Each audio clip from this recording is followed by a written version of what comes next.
Hrvatska noćas nije spavala.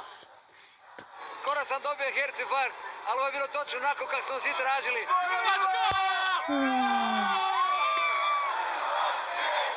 I Banu Jelačiću zvonilo je ušima.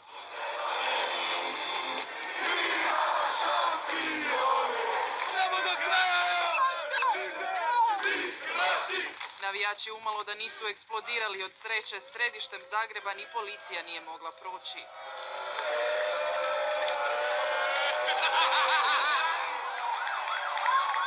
U Omišu zatvorena Jadranska magistrala, navijači su prolazak dopustili samo hitnoj.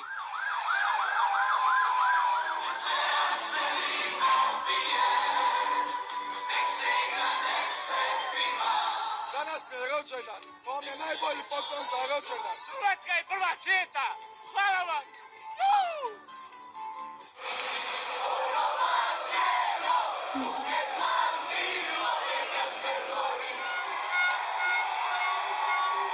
To je to! To je to! Muras, to je to! Hvala Daliću, hvala Vatrenima, najbolji ste, yes! I Slavonija na nogama. Evo, našem Mandžukiću možemo zahvaliti večeras i cijelu ovu feštu koju vidite ovdje. Igraju najbolje što mogu i da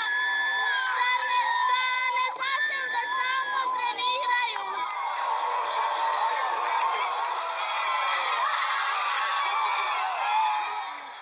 Bakljada i u Rijeci. Hvala dragom Bogu, evo, hvala Subašiću, hvala svim igračima.